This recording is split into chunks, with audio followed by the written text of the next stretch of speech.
The Black Stars of Ghana face off with the Central African Republic tomorrow on the 8th of October 2025. And the question everyone is asking is, people still want to ask and find out, are Ghana going to qualify?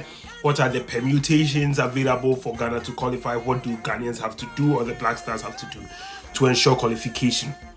As the group stands right now, the Black Stars of Ghana are on 19 points, Madagascar 16 points, Comoros have 15 points, Mali are on 12 points. I mean, Central African Republic and Chad do not have anything to fight for. They are 5 points and 1 point each. In the first leg between the Central African Republic and Ghana, it was a very, very, very dicey game. You'd remember the Central African striker powered by Jeffrey Kondogbia and how they were able to show the vulnerabilities with the Ghana defense. Even while we played in Accra, Ghana won by 4-3. The question is, what type of Ghana is going to show up tomorrow? Because Ghana, over the past months and past international games, have seemingly had this bipolar trait about them. They can play so good, and we saw that against the 5-0 against Chad, the 3-0 and the 3-0 against Madagascar, and they can be so shocking with their performances they put in place against Chad, again, a team they had beat 5-0 when they went to N'Djamena. But tomorrow's game is going to take place in a neutral venue, and if you forget, Ghana seems to not do well in neutral venue, and that's very shocking. Neutral venue should give you like the upper hand, but then in the past recent matches when we've seen Ghana played against Niger on a neutral venue, we have not impressed. Played against Sudan in Libya, we have not impressed. So it's been like a major concern for the Black Star. But I'm of the absolute view that Ghana is going to qualify. And these are the permutations. If Ghana plays Central African Republic, I think even if Ghana draws, say Ghana has 20, Madagascar and Comoros face, and that's the beauty of this thing, because the teams that are really close to Ghana face each other. Ghana gets a point like 20, and say Madagascar still beats Comoros. That means Madagascar will be on 19, Ghana will be on 20. The onus will be on Ghana to beat Comoros, and I don't see how Ghana does not beat Comoros. So at least from these things, what Ghana needs is at least a win. And I don't think Ghana is going to bottle this. I know we've all said they have bipolar tendencies, but Ghana still, to lose this would be mind-boggling. Then Mali.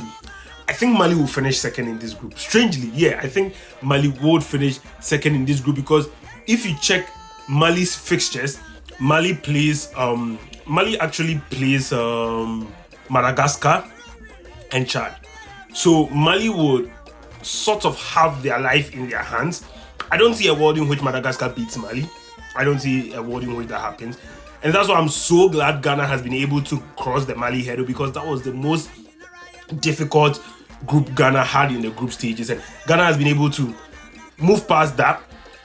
The ball is in Ghana's court, because it will be better to be in Ghana's position than to be in Nigeria's position. That's like a very tough ask for them. So Ghana would be good to go. But then again, most importantly, and one other thing, we have to look at the players that have replaced others and have been called up. So you have Thomas Brandon Asante replacing Inaki Williams. And Inaki, honestly, for a player Ghana really took ages to forever kneel down. If people were following the Inaki story, at a point Inaki says it doesn't feel Ghanaian, oh yada yada yada yada. But before the 2022 World Cup, we were able to get Inaki to play for Ghana. But Inaki has not been able to fire as much as people expected. I mean, Ghana still has the gap, the Asamoah gap thing. We don't have an out-and-out striker. Inaki seems to be, and there's a lot of players like that in modern football nowadays, where people are not out-and-out strikers.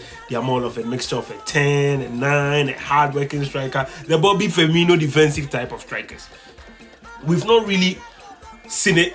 Sometimes people have blamed his mates for not passing to him or not finding his runs. You could make those excuses, but at the end of the day, the bottom line is we've not had as many returns. He's had some good goals for us, like the last minute goal against Madagascar. Very proud moment, and I'm someone who wants Inaki to do well. But then I think this is good. This is a blessing in disguise because we get to try Thomas Brandon Asante. Because, again, when Ghana played Nigeria in the friendlies earlier this year, Brandon Asante got a goal. He's an out-and-out number 9. He's doing so well with Coventry. He's had more goals. So I would love to see Thomas Brandon Asante play the number 9 role. And I would love to see, again, you have, he should be flanked by Semenyo and Jordan. Jordan not necessarily on the wings, but then Jordan, because again, Jordan is that hard-working number 9. I would prefer a world in which Jordan plays behind Thomas Brandon Asante, plays Sahaku, plays Semenyo on the wings, and then how we should find a way of making Jordan be the guy who does the 1-2 with Thomas Brandon Asante. We need to really test out our number 9s. I don't think we have an out-and-out number 9. But then, again, the man of the moment everyone is talking about, Antoine Semenyo. I was listening to the Gab and Jules podcast today, and they were saying Antoine Semenyo, the best, the most informed player in the English Premier League. And it's so. But the question is, we've not been able to harness Semenyo's talent when it comes to the Ghana Premier League. People in my last post were saying, this is down to the pitches, it's down to yada, yada, yada, yada. Whatever the reason is, we still can't see his effectiveness when it comes to the national team. And I'm not buying this thing that they are not killing themselves or whatever. Semenyo is a very hard worker. It's not about just not scoring, it's about the assists too. We are not getting the assist as well. So, and it goes for someone like Kudus. I'm happy Kudus, again, if you watch their game against Leeds, has this whole renaissance about assisting. He's really assist hungry now. That's what we would need in the Black Stars. He does not necessarily have to be flamboyant. He has to be able to let the other players feed off him. So we have a good squad. This squad should be good enough to beat Central African Republic. But my personal thing is Comoros. Comoros, we need to teach Comoros some lesson they will never forget. And I'm talking a 7-0 kind of lesson. Because, honestly, in the past 2-3 years, and if anybody watched Ghana when we went to Comoros were not outstanding.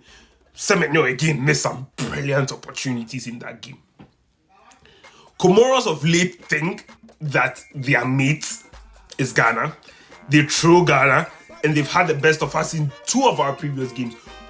I know people say, let's win against Central African Republic and it becomes a party atmosphere against Comoros. No, I don't want a party atmosphere. I want proper spanking, belt to ass kind of spanking. Some 7-0, like, put them in the place, because you have the firepower to do that. That's all I ask. That is really all I ask in these 2 ties, because Comoros has really been a thorn in the flesh of Ghana, and I don't think it's just Ghana is not putting, we've just not put our house right. But then we'll be heading to the World Cup, inshallah. I think the chances of us heading to the World Cup is brilliant, is bright. Again, we will come back to this Otoado question another time after the qualifiers. As in, do we need either a better technical team than we have now? Because honestly, if we are qualifying for the Mundial, this technical team really is not it. But then first things first, let's qualify. No come-see come-sa kind of football. Dominate, show that you really mean business, and then we can take it from there. But then, God willing, tomorrow, Black Stars would win decisively. Again, if people have noticed, when Thomas Partey plays, Ghana does well. We drew with Chad because Thomas wasn't playing. The only game we've lost so far in this qualifiers to Comoros was, guess what? Thomas was not playing. Your African Cup qualifiers you played, the reason you were not doing well was what? Because Thomas was not playing. Go back and check. Thomas Partey, I think, is the heartbeat of this Black Stars. Forget, you can have every flashy player, but if the engine room is not engineering, you cannot do also. Once Thomas Partey is playing, I think Ghana is going to dominate the game. I know people love Sibo. There's hype about him. I think he's okay. I think he's better than Salis or better than the style of play like Showusu does, but I don't think he's the complete element or what we need.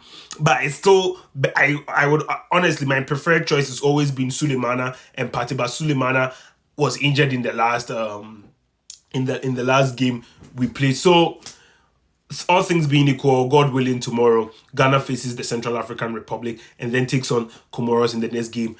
Up the Black Stars. Let's go to the Mundial.